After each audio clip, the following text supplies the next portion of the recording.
నీ వాక్యము వినడానికి మేమెంతో సమీపముగా ఉన్నాము. నీ వాక్యం వినగలిగే చెవులు, గ్రహించగలిగే హృదయం మీరు మాకు దయచేసి బలపరచుము. నీ ఆత్మచేత మమ్మల్ని నింపండి. నీ ఆత్మీకార్యం చేత నన్ను మమ్మల్ని దర్శించండి. ప్రార్థన శక్తి, వివేకం కలిగిన హృదయం చేత నన్ను మమ్మల్ని నింపి భద్రపరచండి. ప్రభా, ఎక్కడ సైతాను మా మీద క్రియ జరిగించనివ్వదు. కేవలం నీవు మాత్రమే మా మధ్య క్రియ జరుగుట కృప దయచేసి భద్రపరచు. మరి ముఖ్యంగా లైవ్ నీ ఆదిలో ఉంచుకున్నాము. మాకు దేవా లైవ్కి ఇక్కడ దేవా ఎంతో పరిమితమైన వసతులు ఉన్నప్పటికీ దేవా నువ్వు ఎన్నోసార్లు మాకు కృప చూపిస్తున్నావు తండ్రి. అందుబట్టి నీకు వందనములు దేవా. ఇంకా నీ శక్తిని బలం మాకు మీరు దయచేసి భద్రపరచము. నీ కనకముల ఆత్మ చేత మమ్మల్ని నింపండి. నీ ధ్యానం మాకు మీరు దయచేయండి. ప్రార్థనాత్మ చేత మమ్మల్ని నింపండి. ప్రార్థన శక్తి చేత దేవా తండ్రిని నీ దర్శన భాగ్యము చేత నన్ను మమ్మల్ని నింపండి. నేను ఒప్పుకొనిచున్నాను ప్రభా.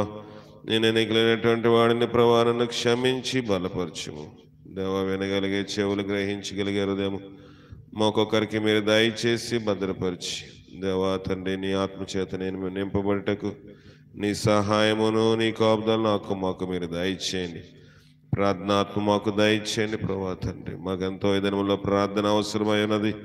ప్రార్థన దేవతని అవసరతలు మాకు తీర్చి బలపరచుము. నీ సన్నిధి మాతో ఉంచి నన్ను మమ్మల్ని నడిపించుము తండ్రి. దేవతని చలికాలంలోనికి వచ్చేసాము. క్రిస్మస్ దినముల్లో ఉన్నాము తండ్రి. నీ శక్తి, నీ బలము మాకు మీరు దయచేసి మీరే మహిమ ఘనత పొందిదేవా. మాతో మీరు మాట్లాడమని మా ప్రభును రక్షకుడైన క్రీస్తు ద్వారా అడిగి వేడుకొనిచున్నాం పరమ తండ్రి. ఆమేన్. మన ఆరాధన గీతముల పాటల పుస్తకంలో నుంచి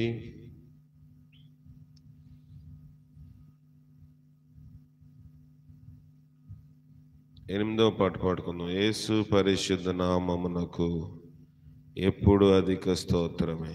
8వ పాట పాడుకుందాం.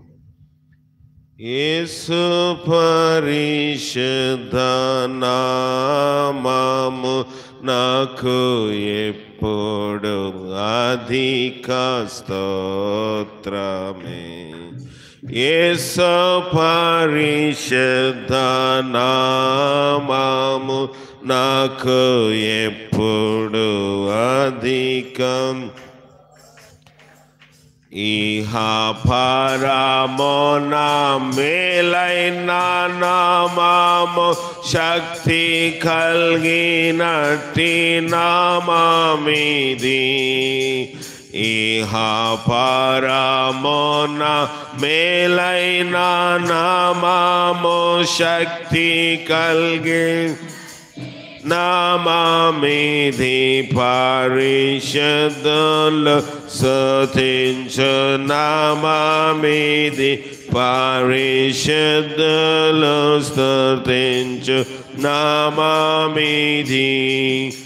యేసు పరిశుద్ధ నామము నాకు ఎప్పుడు అధికం. సైతానున్ పాతాళమును జయించు వీరత్వము గల నామమిది. సైతానున్ పాతాళమును జయించు వీరత్వము గల నామమిది. జయమొందేదాము ఈ నామమున, జయమొందేదాము ఈ నామమున. యేసు పరిశుద్ధ నామము రక్షింపలోకమునకెత్తించిన నామమిది. నాశించు పాపుల రక్షింపలోకమునకెత్తించిన పరలోకమున చేర్చు నామమిది. పరలోకమున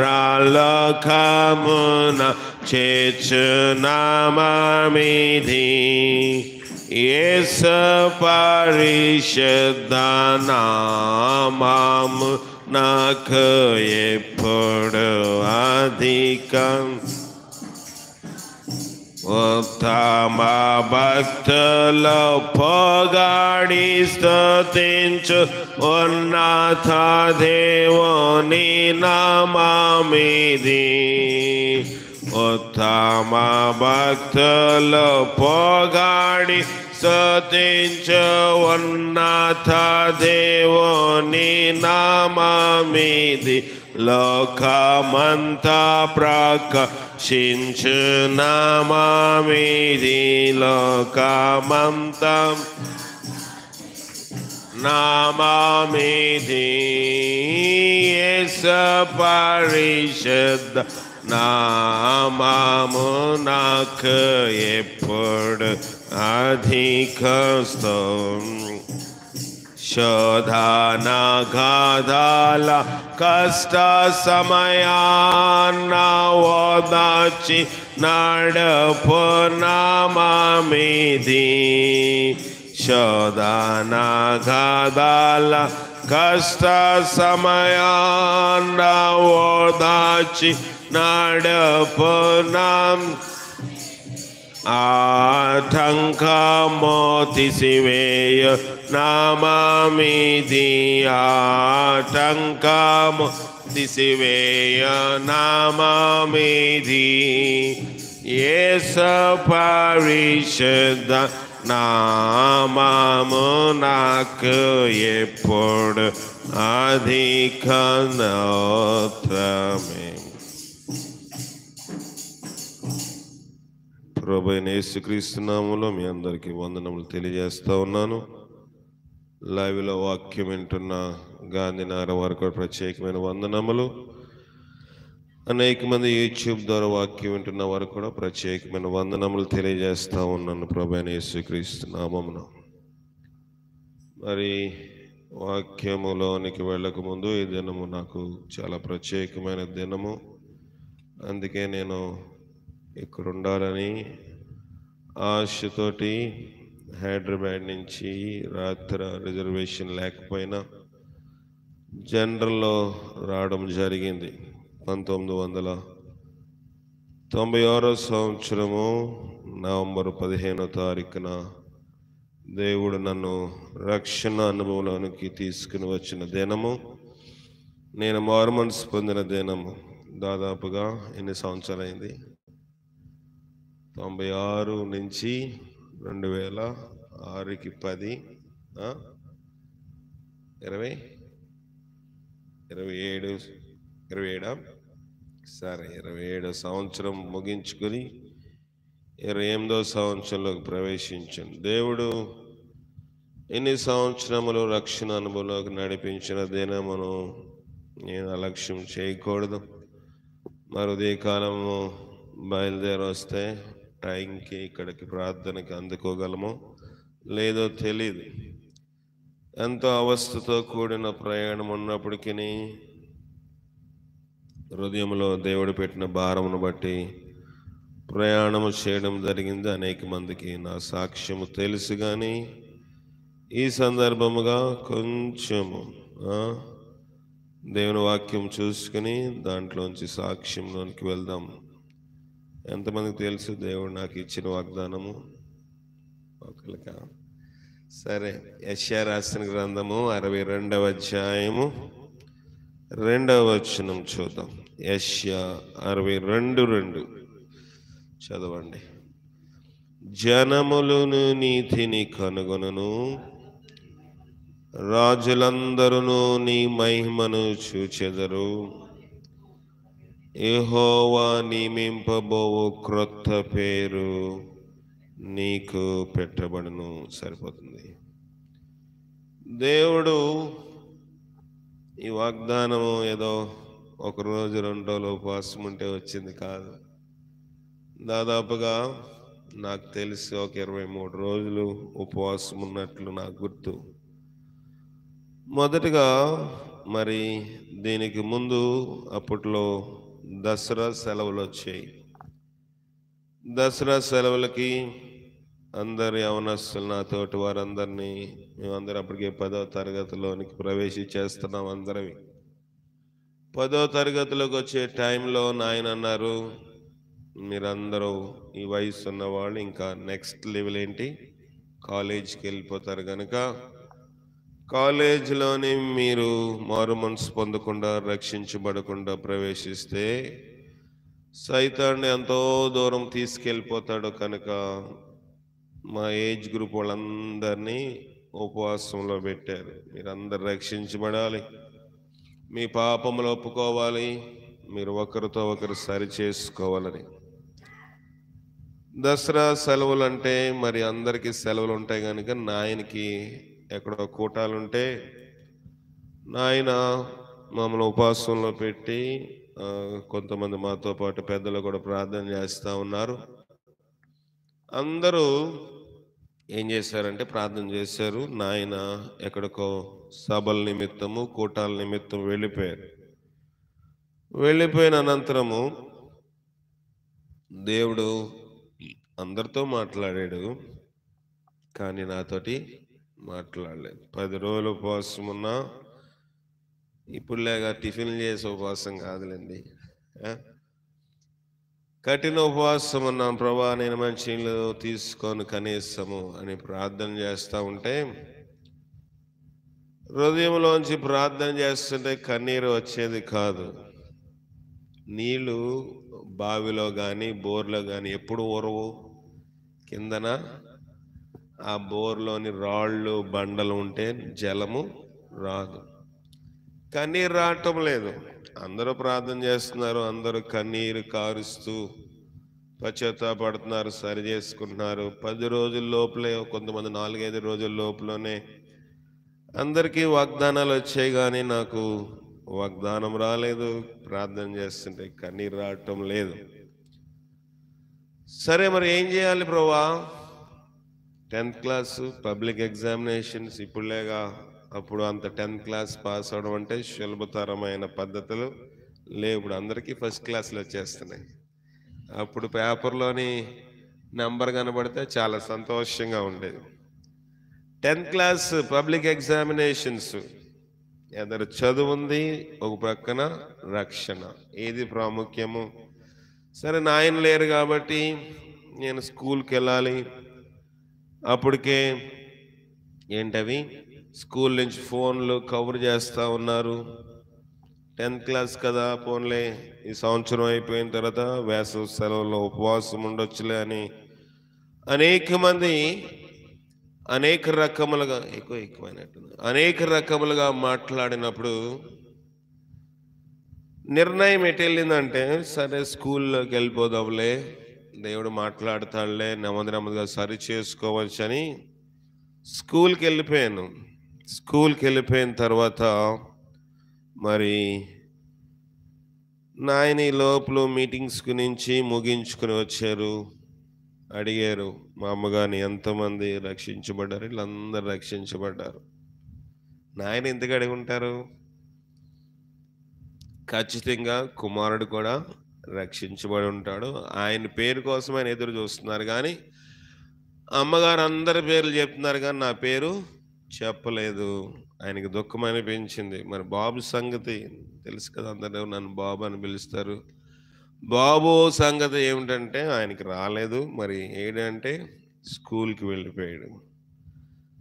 సరే నాయన స్కూల్లో ఉన్నాను, వచ్చారు, మా బావగారిని పంపించారు, స్కూల్కి సెలవు పెట్టి తీసుకుని రండి అని.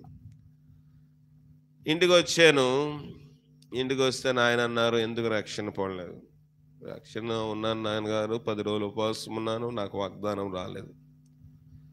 మరి నువ్వు రక్షించబడతావా రక్షించబడవా? నువ్వు రక్షణ పొందకపోతే నేను చేయించిన పరిచర్యను మానేసి నా స్వగ్రామం వెళ్ళి ఏదో పని చేసుకుని నేను బ్రతుకుతాను. రక్షించబడని కుమారుడు నాకుండి నేను ఎవరికి వాక్యం బోధించగలను చెప్పినప్పుడు ఆ మాట నా హృదయం ఎంతో కలిచివేసి దుఃఖము కలిగించింది. కానీ తల్లిదండ్రుల దగ్గర ప్లగ్లాగే తల్లిదండ్రుల దగ్గర కొన్ని చేసి ఒప్పుకోవడం కొంచెం కష్టతరంగా ఉంటుంది. ఎందుకంటే బాల్యకాలం నుంచి దేవుని సేవకుల ఇంట్లో ఉన్నాము.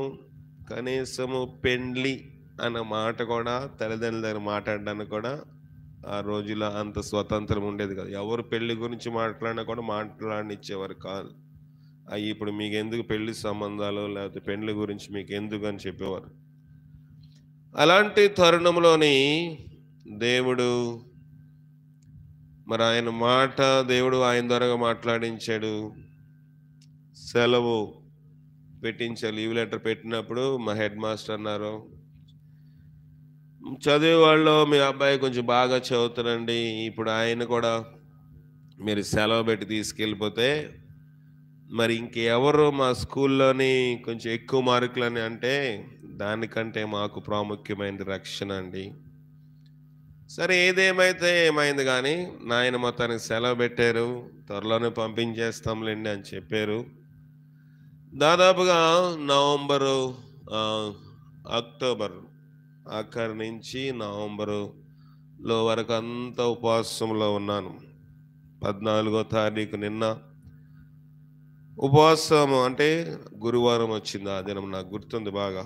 2096 సంవత్సరము నవంబర్ 14 గురువారం మా ఇంట్లో మా ఊర్లో సంత ఉంటుంది. సంత అంటే మార్కెట్ బజార్ ఉంటుంది. మంచిగా అన్ని రకమైన మాంసాహారాలు దొరుకుతాయి. అందరూ వండుకొని తింటుంటే ఎలాగుంటుంది మనసు. ఉపవాసం ఉన్నాను కదా, అప్పటికే మనసు లాగుతుంది. కానీ నేను ఇంట్లోంచి వెళ్ళి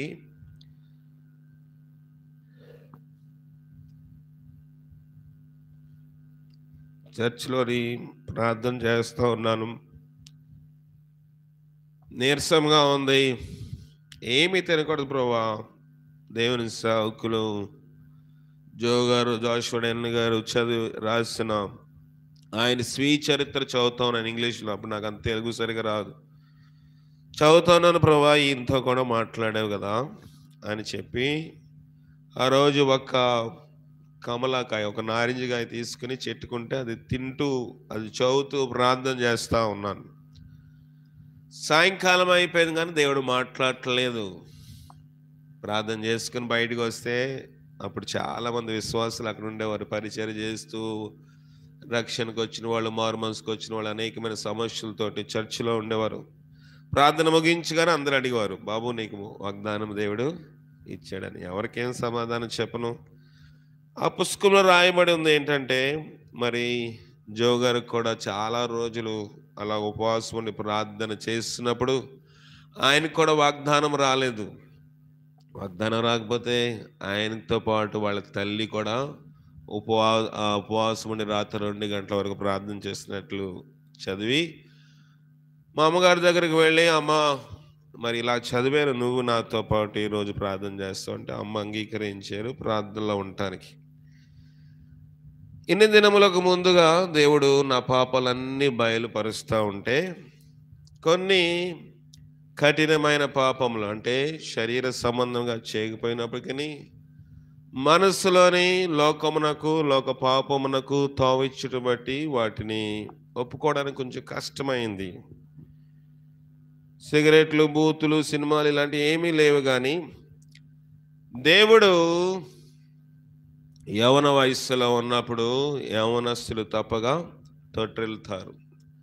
ఆ తొట్టిల్లిన మనస్సులోని ఆలోచనలో తొట్టిపాటు కలిగడం బట్టి తల్లిదండ్రుల దగ్గర అది చెప్పడం అంటే కొంచెం కష్టతరంగా ఉండి, నేను అన్నీ ఒప్పుకున్నాను. కానీ వాటిని ఒప్పుకోవడానికి నేను ఏం చేస్తానంటే, అప్పటికే దేవుని సేవకులు, ఎల్ఈఎఫ్ సంస్థాపకులు జాషువా గారు పరిచయం ఉన్న కారణాన్ని బట్టి ఆయనకి లెటర్ రాశాను.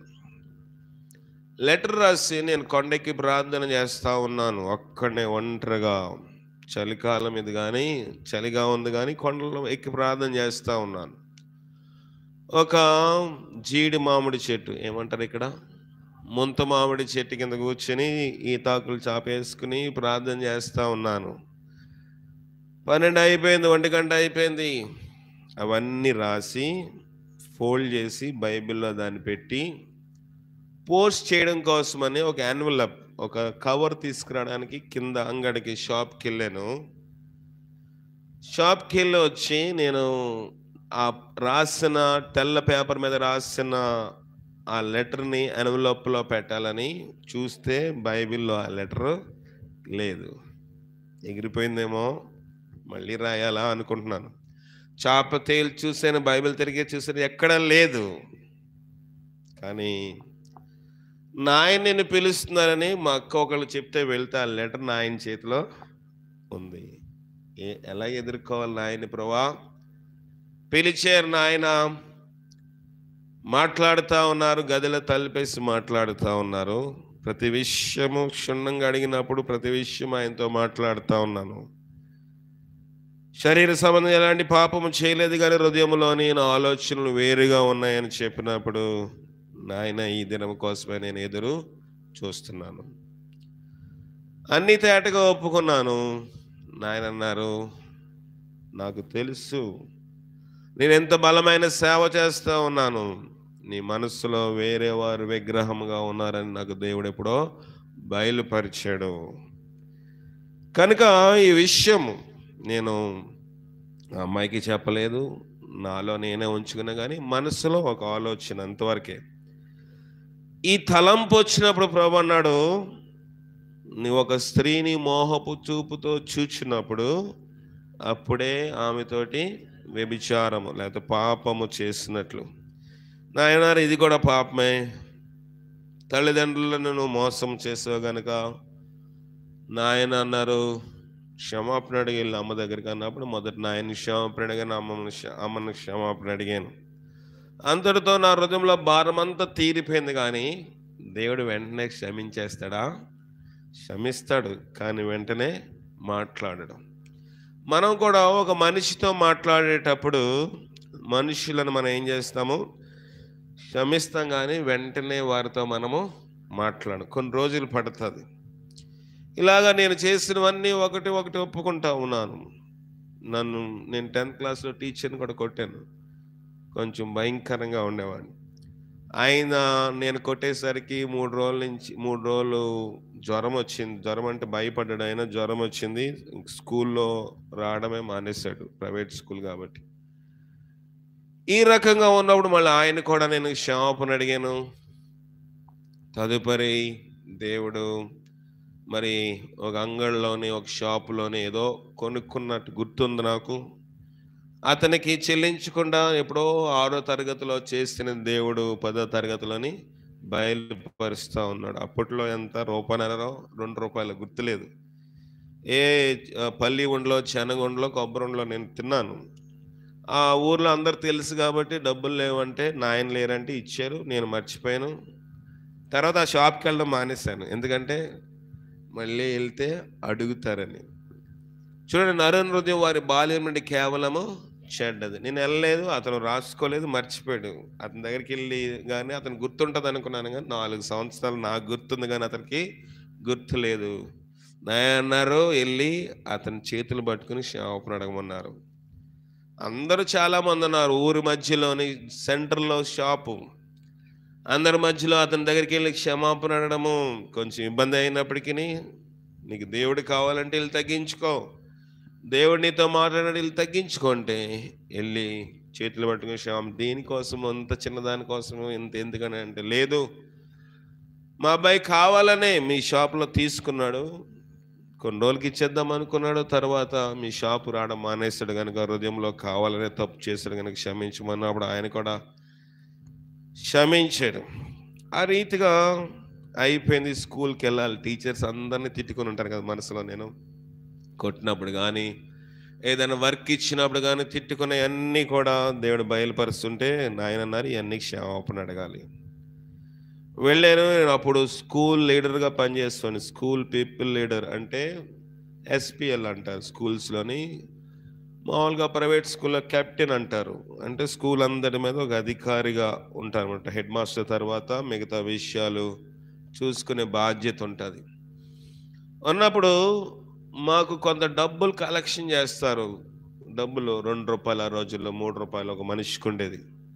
అది కలెక్ట్ చేసి స్పోర్ట్స్ అయినప్పుడు ఎవరైనా ఒక ఆటలో పాల్గొవాలంటే ₹2 కట్టాలి, లేకపోతే ఒక క్విజ్లో పార్టిసిపేట్ చేయాలంటే ₹2 కట్టాలి, ఒక ఎస్ఐ కాంపిటీషన్లో పార్టిసిపేట్ చేయాలంటే ₹2 కట్టాలి.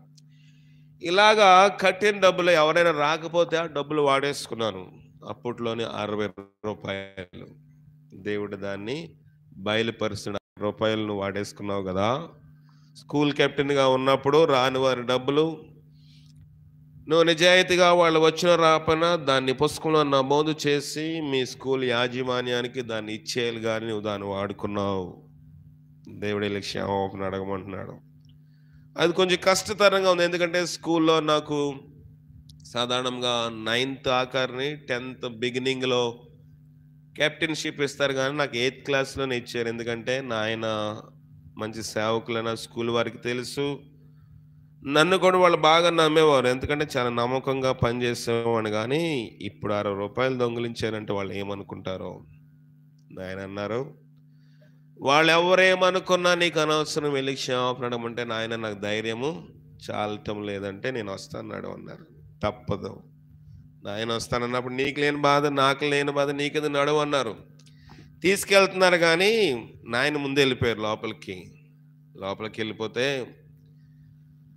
చాలాసేపు మాట్లాడిన తర్వాత నాయన నన్ను పిలిచారు. నేను అనుకున్నాను అన్నీ చెప్పేస్తుంటారు అనుకున్నాను నాయన వాళ్ళకి, కానీ ఆయన ఏం చెప్పలేదు. వాళ్ళతో అన్ని విషయాలు, సేవ విషయాలన్నీ మాట్లాడారు. నన్ను పిలిచి చెప్పు ఇప్పుడు నీ నోటితో నువ్వు అన్నారు. అన్ని వివరించి చెప్పి వాళ్ళకి క్షమాపణ అడిగినప్పుడు, అయ్యో మాకు మీ అబ్బాయి అంటే చాలా నమ్మకము, ప్రతి విషయంలో ఇంత విధముగా చేస్తాడు, దాని దేవుని దగ్గర ₹60 చిన్నపిల్లలు కదా అంటే దీన్ని మీ పరిచర్లో వాడేయండి అన్నారు. అప్పుడు ₹60 అంటే కొంచెం ఎక్కువే, 96లోని.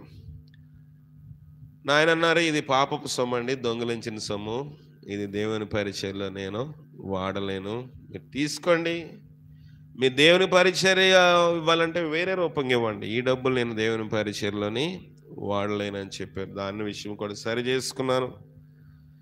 మరి ఎగ్జామ్స్ రాసినప్పుడు కొన్నిసార్లు కొన్ని బిట్స్ ఏమైనా తెలియనప్పుడు చూసి రాశాను. వాటి విషయం కూడా దేవుడు టీచర్స్ దగ్గరికి వెళ్ళి క్షమాపణ, 5-6 టీచర్స్ దగ్గరికి వెళ్ళి అన్ని క్షమాపణ అడిగాను. కానీ కొంచెము నేను స్కూల్లో మొండిగా కొంచెం కఠినంగా ఉండేవాడిని. నేను 7th క్లాస్లో ఉన్నప్పుడు నేను ఇంటర్వెల్, ఉదయం 2 పీరియడ్లు జరుగుతుంది, ఇంటర్వెల్ జరుగుతూ ఉంటుంది. ఇంటర్వెల్ అంటే పాసిబుల్ ఏమంటారు ఇక్కడ, ఇంటర్వెల్నా? ఇంటర్వెల్లో నేను ఇలా కాల్ చాపుకొని నించున్నాను నా స్నేహితుడు కాదు కానీ ఎవరితో ఒకరితో మాట్లాడుతూ ఉండేవాడు ఏదో ఒక విషయాలు. నేను అప్పుడు 8th క్లాస్ 7th క్లాస్ చదువుతున్న కుర్రాడు, నేను ఆ కాళ్ళు దాటి, వాళ్ళు ఏదో ఆడుకుంటున్నారు దొంగ పోలీస్ ఆట, నా కాళ్ళు దాటి వెళ్ళాడు. నాకు అది చాలా ఒక రకమైన ఇన్సల్ట్గా, అవమానంగా అనిపించింది. వీడు నా జూనియర్, నా కాళ్ళు దాటి అలాగే వెళ్తాడు, మళ్ళీ వస్తే కాళ్ళు మధ్యలో పైకి లేపుతాడు, కింద పడతాడు అని చూస్తూ ఉన్నాను. ఆ కుర్రాడు మళ్ళీ రానే వచ్చాడు.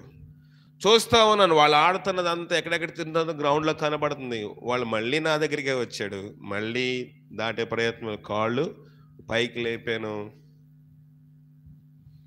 ఆ కుర్రవాడు పడిపోయాడు, చెయ్యిరిగిపోయింది. చేయకపోతే వాళ్ళ స్కూల్లో వాళ్ళ క్లాస్ పిల్లలందరూ కూడా ఆ కుర్రవాడిని మా ప్రిన్సిపల్ దగ్గర తీసుకెళ్ళారు. ఎలాగ ఇరిపోయింది, పలానా దగ్గర పలానా డేవిడ్ అనే అబ్బాయి కాళ్ళు తగిలిందో మా తను పడిపోయారు. నన్ను కూడా పిలిచారు, మా క్లాస్ వాళ్ళందరూ నాకు సపోర్టు. ఆయన కాళ్ళు చాప నించున్నాడు, కాళ్ళు తగిలితే డేవిడ్ ఏం చేస్తాడంటే, అవును కదా నువ్వు కాళ్ళు ఉన్నప్పుడు పక్క నుంచి వెళ్ళాలి కదా అని ఆ అబ్బాయినికి కొంచెం సర్ది చెప్పి వారి తల్లిదండ్రులకు సర్ది చెప్పి వెళ్ళిపోయారు. దేవుడు ఆ విషయం కూడా నాకు బయలుపరిచాడు. ఫలానా నువ్వు 8th క్లాస్లో ఉన్నప్పుడు నువ్వు కాళ్ళు దాటాడని ఆ అబ్బాయి చెయ్యిని విరగొట్టావు కావాలని. నువ్వు అంటే విరుగుతుంది అనుకోలేదు కానీ పడతాడు అనుకున్నాను, కానీ వెంటనే పక్కన చిన్న రాయి ఉంటే రాయి మీద పడి చెయ్యి విరిగిపోయింది ఆ అబ్బాయికి. ఇలాంటివన్నీ దేవుడు ఒకటొకటి బయలుపరుస్తూ ఉంటే సరి చేసుకుంటా ఉన్నాను. 23 రోజులు పట్టింది దాదాపుగా నాకు గుర్తు. మొదటి 10 దినములు కొన్ని సరి చేసుకున్నాను, చిన్న చిన్నవి అక్కోళ్ళని కొట్టినవి, చిన్నప్పుడు కోపం వచ్చినప్పుడు చేసినవి, తల్లిదండ్రులు దూషించినవి ఇవన్నీ సరి చేసుకుని, చిన్నప్పుడు నేను 2వ తరగతిలో ఉన్నాను. 2వ తరగతి 3 బాగా చిన్న వయసు. మా అమ్మగారు కాటన్ చీరలు కట్టుకునేవారు. అప్పటి నుంచే కాటన్ చీరలేనా ఏమంటారు, ఖద్దరు చీరల, కాటన్ చీరలే కదా. ఇప్పుడు కాటన్ చీర కట్టి వాళ్ళు ఏం చేస్తారంటే దాన్ని స్టార్చ్లో అంటే గంజిలో పెట్టి గట్టిగా అటు ఇటు పట్టుకుని ఆరబెడతారు. ఎందుకంటే మళ్ళీ ఇస్త్రీ చేయకుండా చక్కగా నునుపుగా వస్తుందని. ఆ రోజుల్లో ఏం చేస్తారంటే వాటి కోసము అలా పట్టుకోకుండా ఇంతింత చెక్కతోటి మేకులు తయారు చేశారు, ఎదురు బద్దలతోటి. అంటే ఆ 4 మూలలు గుచ్చుతారు. ఆ 4 మూలలు భూమిలో గుచ్చిన తర్వాత ఆ 4 మూలలో దీన్ని కడతారు.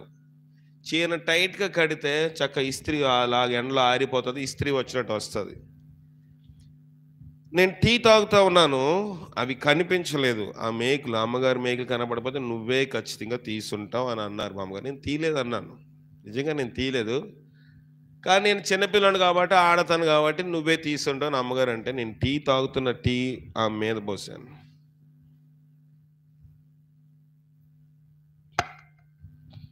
ఎప్పుడో 2వ తరగతిలో చేసినవి అమ్మకు కూడా గుర్తులేదు. నాకైతే జీవితాంతం అది గుర్తుంటుంది. నాకు దేవుడు బయలుపరుస్తూ ఉన్నాడు. 2వ తరగతిలో నీ టీ తాగుతున్నావు, నీ తల్లికి సమాధానం చెప్పే టైంలో నీ తీలేదని చెప్పకుండా నువ్వు 2వసారి మీ అమ్మగారు నేను అడిగినప్పుడు నువ్వు ఆ బుజ్జ మీద వేడి వేడి టీ పోసావు. వెళ్ళి పశ్చాత్తాపడం అంటే వెళ్ళి పశ్చాత్తాపడాను. దేవుడు అన్ని విషయాలు బయలుపరిచాడు. అన్ని విషయములు సరి చేసుకోవడానికి దేవుడు కృప చూపించాడు. అప్పుడు నేను చెప్పాను కదా, ఈ 13వ రోజు 14వ రోజు వచ్చేసరికి దేవుడు జో గారి యొక్క సాక్ష్య పుస్తకము అది ఇంట్లో ఎలాగుందో తెలియదు, కానీ ఇంట్లో ఎక్కడో మూలలో ఉంది. తెలుగు పుస్తకాలు చాలా ఉన్నాయని సాక్ష్యములు రకరకాలైన పుస్తకములు, కానీ అవి ఏమి నాకు అర్థమయ్యే కాదు, చదవలేకపోయేవాడిని. వెళ్ళి ఇంగ్లీష్లో చదువుతూ ఉండగా అందులో యెషయా రాసిన గ్రంథం 62వ అధ్యాయం 12వ వచనంలో నా యొక్క ఆయనకి ఇచ్చిన వాగ్దానం చదవండి ఒకసారి. జో డానియల్ గారికి ఇచ్చిన వాగ్దానం, పరిశుద్ధ ప్రజలనియు యెహోవా విమోచించిన వారనియు వారికి పేరు పెట్టబడును. యెరూషలేమా ఆశింపదగినవనియు దానవని విసర్జింపబడని పట్టణమనియు నీకు పేరు కలుగును. సరిపోతుంది. ఈ వాగ్దానము జో డానియల్ గారికి, జోషువా డానియల్ గారికి ఇచ్చిన వాగ్దానం. ప్రభా, ఇలాంటి వాగ్దానమే నాకు కావాలి. పరిశుద్ధ ప్రజలనియో యెహోవా విమోచించబడిన వారనియో వారికి పేరు పెట్టబడుతుంది, కానీ యెరూషలేమా అతిశయింపదగిన దానవనియు విసర్జింపబడిన పట్టణమనియు నీకు పేరు కలుగును. కానీ యెషయా గ్రంథం 62:2లో ఇదే మాటకి పోలికగా ఉన్న వాక్యం ఉందని నాకు తెలియదు. ప్రార్థన చేసుకున్నాను. 14వ తారీఖు రాత్రి 12 గంటలు 1 గంట వరకు ప్రార్థన చేశాను. తల్లి కూడా ప్రార్థన చేశారు. పడుకుండిపోయిన ప్రభా, ఈ రాత్రి నాతో మాట్లాడు. ఏమి చేయాలంటే అది చేస్తాను. ఇంకా లోకం మీద దేని మీద దృష్టి, నా వ్యామోహం లేదు, కానీ కేవలం దేవుడు ఒకటే మాట్లాడాలి అని ప్రార్థన చేస్తా ఉన్నప్పుడు నిద్రపోయాను. మధ్యరాత్రి 2:30, 3, 4 అయిపోయింది. స్వరం పడుతుంది. యెషయా రాసిన గ్రంథము 62:2 ఇది నీ వాగ్దానం అని. చాలా సంతోషము. అప్పుడు వారికి వికారముగా ఉన్న నా ముఖములో ప్రకాశవంతముగా కనిపించడం మొదలుపెట్టింది. అందరూ చూసిన వారు, ఏంటి నీ ముఖం ప్రకాశిస్తుందంటే నేను సంతోషంగా చెప్పేవాడిని, దేవుడు నాతోటి మాట్లాడారు. అప్పటికి జనవరిలో అనుకుంటా, జనవరిలోనో ఫిబ్రవరిలోనో నాకు గుర్తులేదు, లేకపోతే మే నెలలో అనుకుంటా. మే నెలలో నాయనకి ఎవరో ఒక జత బట్టలు విమల్ కంపెనీవి కొనిచ్చారు కుట్టించుకోమని. నాయన లావుగా కొంచెం మోటగా ఉండేవారు కనుక సరిపోలేదు. అప్పుడు నాయన అన్నారు, అవి కుట్టించేసుకొని నాకు ఇస్తే నేను అవి కుట్టించుకున్నాను. కుట్టించుకుని ఒక ఆదివారం వేసుకుందామని శనివారమే నాయన దగ్గర డబ్బులు తీసుకుని ఆ దర్జీ ఆ మిషన్ టైలర్ దగ్గరికి వెళ్ళి తెచ్చుకున్నాను. ఆదివారం ఉదయం వేసుకుందామంటే అమ్మ అటునుంచి పరుగున వచ్చి బట్టలు వేసుకోవద్దన్నారు. ఏంటమ్మా, నిన్నే నేను తెచ్చుకున్నాను, నాన్నగారు కూడా డబ్బులు ఇచ్చారు, నువ్వు మారు మనసు పొందే వారికి బట్టలు కొత్త బట్టలు వేసుకుని నువ్వు సరిపోవు, నువ్వు మారు మనసు పొందు, అప్పుడు నువ్వు కొత్త బట్టలు వేసుకో. కొంచెం బాధ అనిపించింది నాకు.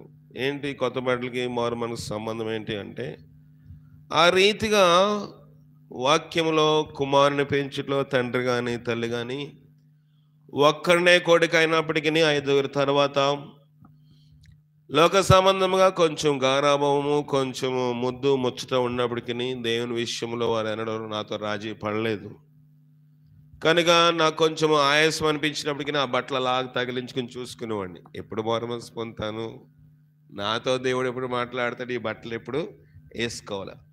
నాకు కొత్త బట్టలు అంటే చాలా ఎక్కువ ఇష్టం కనుక త్వరగా రక్షణ పొందాలి, బట్టలు వేసుకోవాలని చూస్తూ ఉండేవాడిని. అది నాకు శుక్రవారం దేవుడు వాగ్దానం ఇచ్చాడు.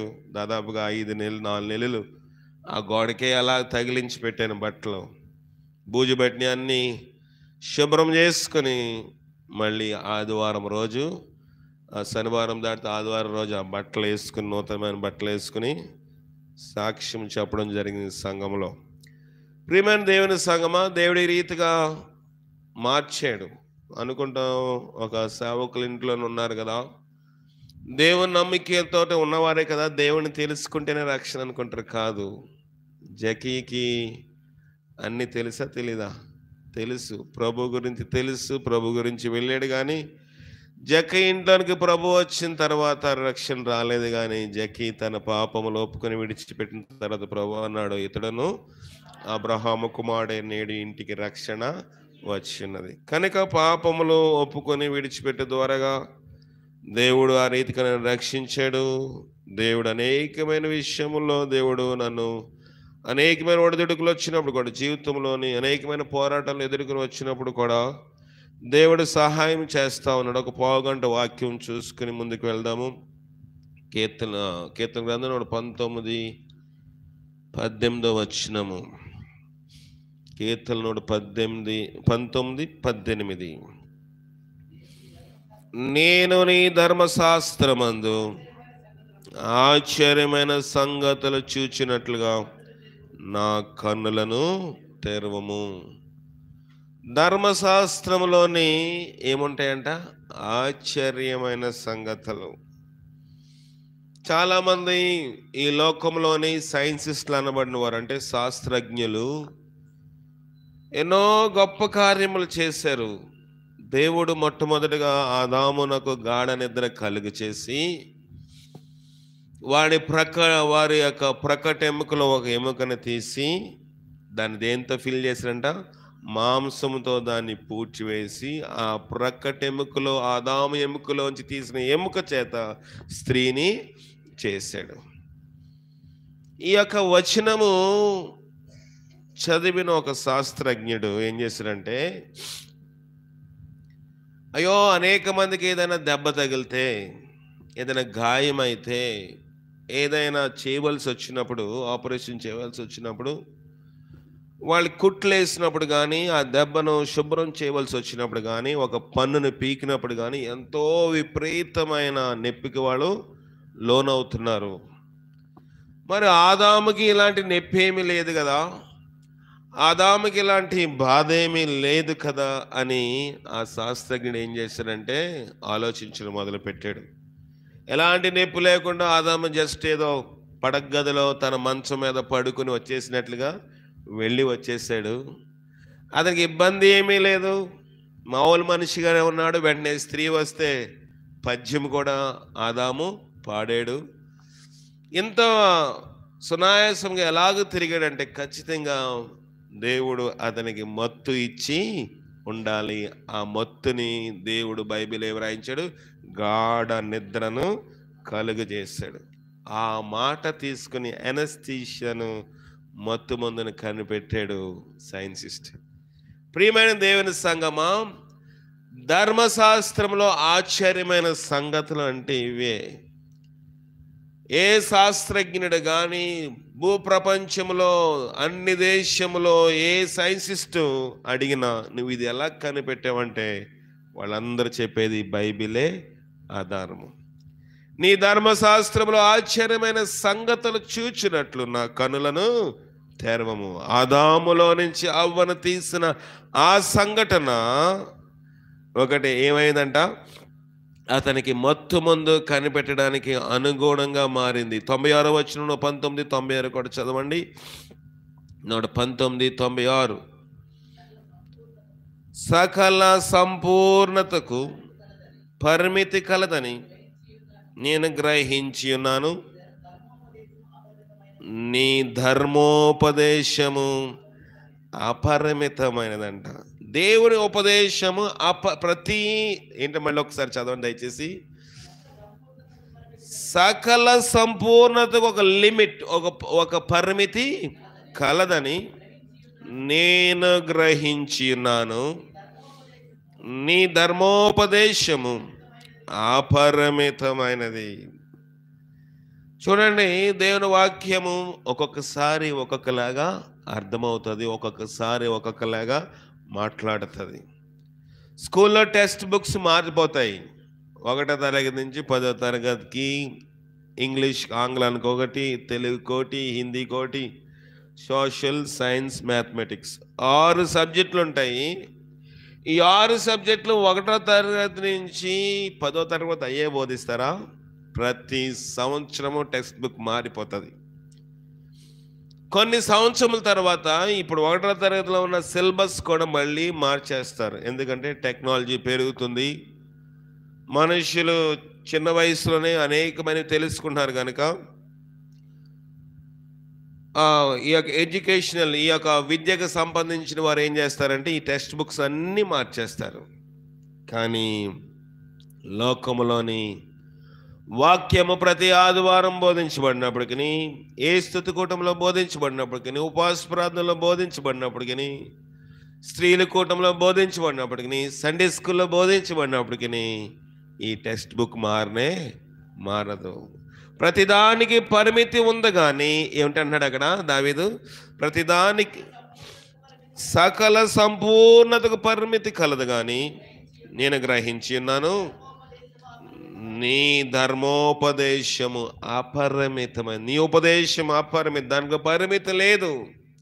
నీ ధర్మశాస్త్రంలో ఆశ్చర్యమైన సంగతులు నేను చూచినట్లు నా కన్నులను తెరువుము. అపరిమితమైన ఈ పుస్తకమును, అపరిమితమైన ఈ జ్ఞానము నా చేతిలో పెట్టావు, నా కనులను తెరుమాకరగా. మత్తయి 13వ అధ్యాయం 15వ వచనం కూడా చూద్దాం. మత్తయి 13:15 చదవండి. మత్తయి 13:15 ఈ ప్రజలు కనులారా చూచి, చెవులారా విని, హృదయముతో గ్రహించి, మనస్సు త్రిప్పుకొని నా వలన స్వస్థత పొందక ఉండినట్లు వారు హృదయం ఏమైపోయిందంట? క్రొవ్వినది. ఈ ప్రజలు కళ్ళారా చూస్తున్నారు, చెవులారా వింటున్నారు, కానీ హృదయంతో గ్రహించి మనసు త్రిప్పుకొని, హృదయంతో గ్రహించాలంట, మనసును ఏం చేయాలంట? త్రిప్పాలి. వింటున్నాము, చూస్తున్నాము, కానీ హృదయంలో గ్రహింపు లేదు, మనసు మళ్ళుకునే స్థితి లేదు గనుక స్వస్థత పొందకుండానట్లు వారి హృదయము క్రొవ్వినది. హృదయం క్రొవ్విందంటే ఇప్పుడు కొలెస్ట్రాల్ కాదు, కొలెస్ట్రాల్ భౌతిక సంబంధమైన క్రొవ్వు.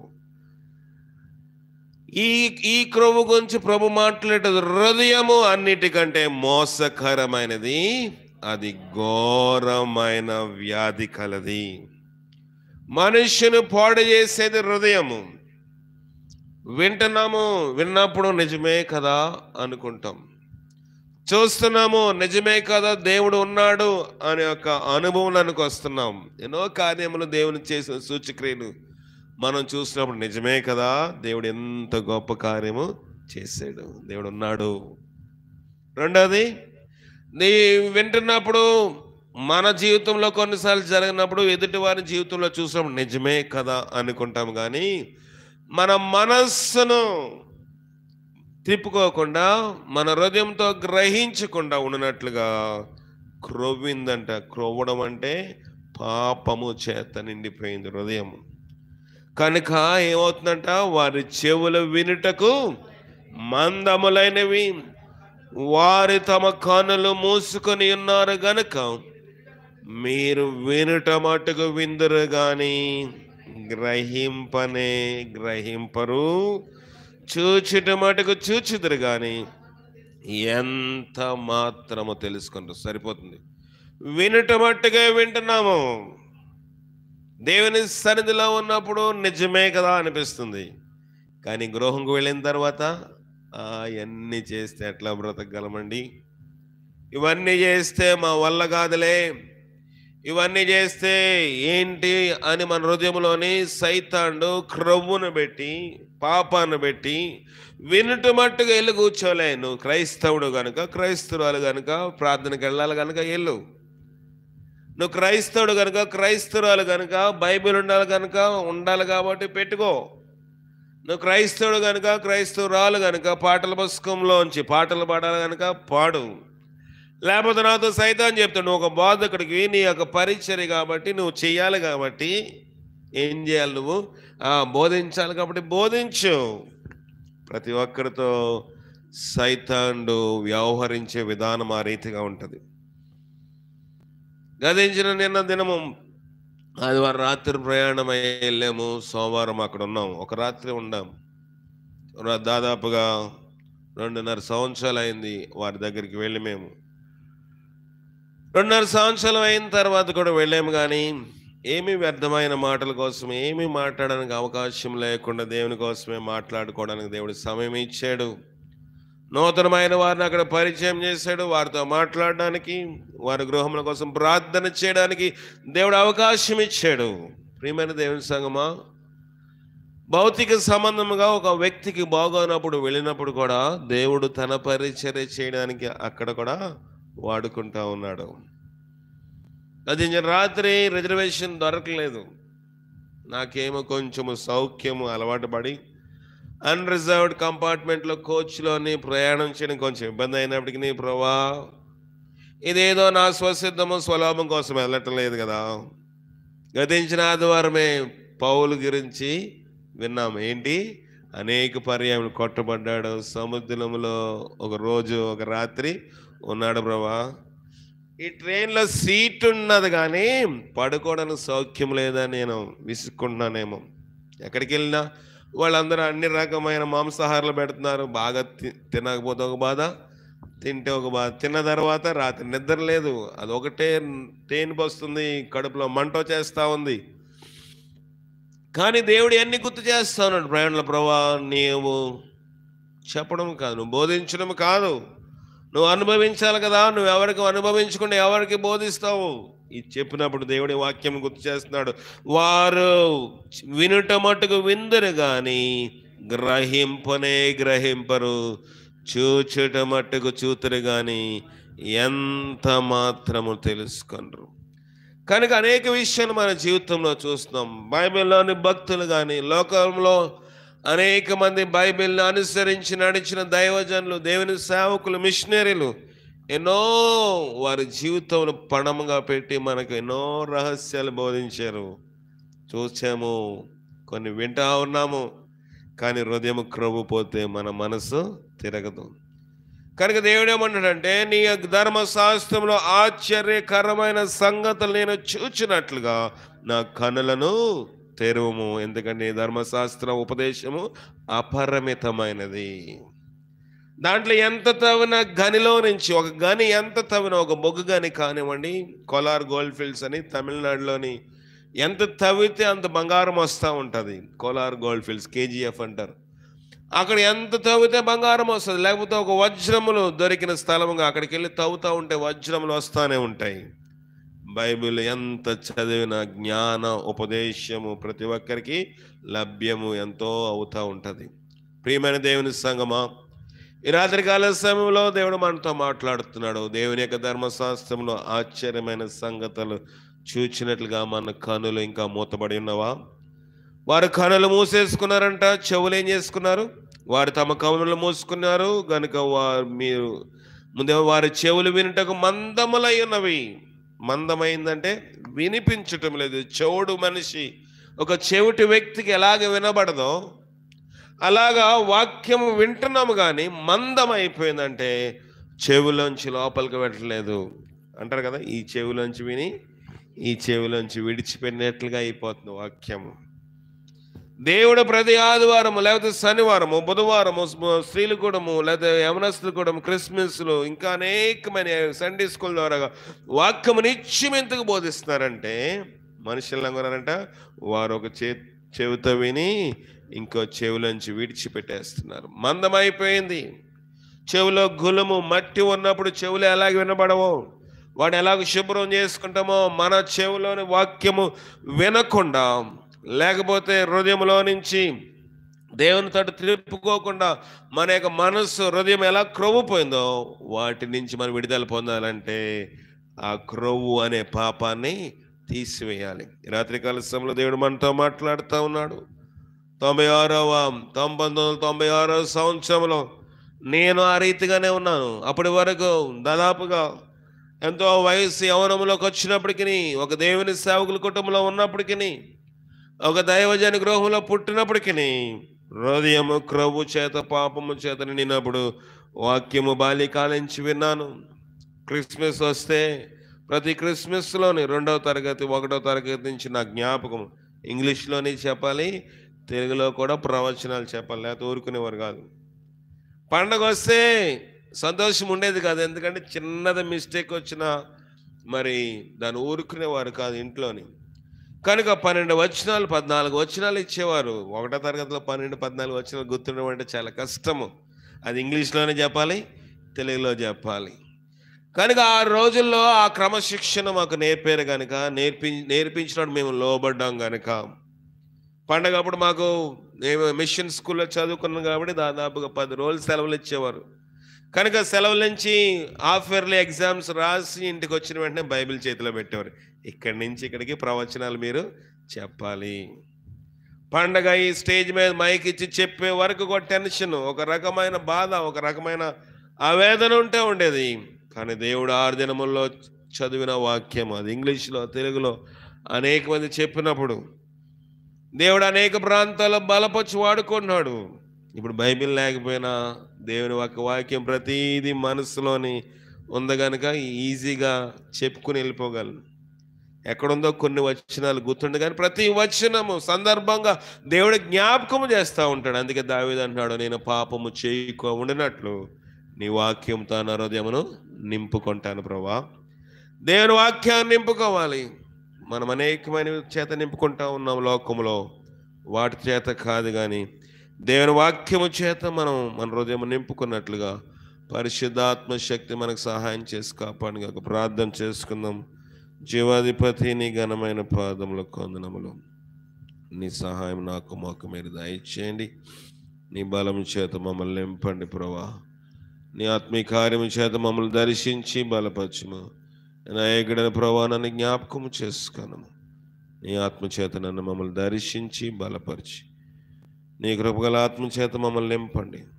నాయకుడైన ప్రభువా నన్ను ఒకసారి మీరు జ్ఞాపకం చేసుకుని మీరే భద్రపరిచి మహిమ ఘనత పొందమని మా ప్రభువును రక్షకుడైన క్రీస్తు ద్వారా అడిగి వేడుకొనిచున్నాం పరమ తండ్రి, ఆమేన్. మన తండ్రి అయిన దేవుని యొక్క ప్రేమ, కుమారుడైన యేసుక్రీస్తు వారి కృప, పరిశుద్ధాత్మిక సహవాసము ఇప్పుడు ఎల్లప్పుడు సదా మనకి తోడై నడిపించి కాపాడును గాక. ఆమేన్. అందరికీ వందనములు. చిన్న ప్రార్థన రిక్వెస్ట్ వచ్చింది, దానికోసం ప్రార్థన చేద్దాము. మరి తరచుగా వీళ్ళు లూర్దు స్వామి అని ఆయన మనకి ఫోన్లు చేసి లైవ్లో కూడా మెసేజ్ పెడుతున్నారు. వారి కుమార్తెకు ఆరోగ్యం బాగోట్లేదు, వారి కుమార్తె కోసం ప్రార్థన చేయమని. రెండవదిగా వారి యొక్క కుమారుడు పెండ్లి కోసము, ఉద్యోగం కోసం ప్రార్థన చేయమన్నారు. వారి కోసం ప్రార్థన చేద్దాం. జీవం గల దేవా, లూర్దు స్వామి గారిని మీరు జ్ఞాపకం చేసుకున్నాము. వారి కుమార్తె అనారోగ్యం చేత బాధపడుచుంది. ఆమె కూడా ఆరోగ్యం మీరు సిద్ధపరచుము, ఆరోగ్యం బలం శక్తి దయచేయండి, జాబ్లో కూడా సహాయం దయచేయండి. అలాగే తన కుమారుడు వివాహం విషయంలో, ఉద్యోగం విషయంలో కూడా సహాయం దయచేసి బలపరచుము. ప్రతి విషయంలో నీ గొప్ప కార్యం నా పట్ల మా పట్ల మీరు జరిగించి మీరే మహిమ ఘనత పొంది నీ ఆత్మీయ కార్యం చేత మమ్మల్ని నింపమని క్రీస్తు ద్వారా వేడుకుంటున్నాం పరమ తండ్రి. ఆమెన్. ఆమెన్. ఈవేళ మరి ఈ దినము నేను రక్షించబడిన దినము కనుక చిన్న పలహారము అక్కడ గాంధీలో ఏర్పాటు చేసి ఉన్నాను. మరి గాంధీ వారు కూడా దాన్ని తీసుకోవాలని ప్రభుపేట మనవి చేస్తా ఉన్నాను.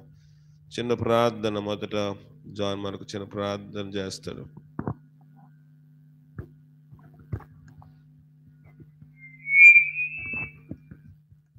ప్రార్థన చేసుకుందాం. జీవమగల దేవ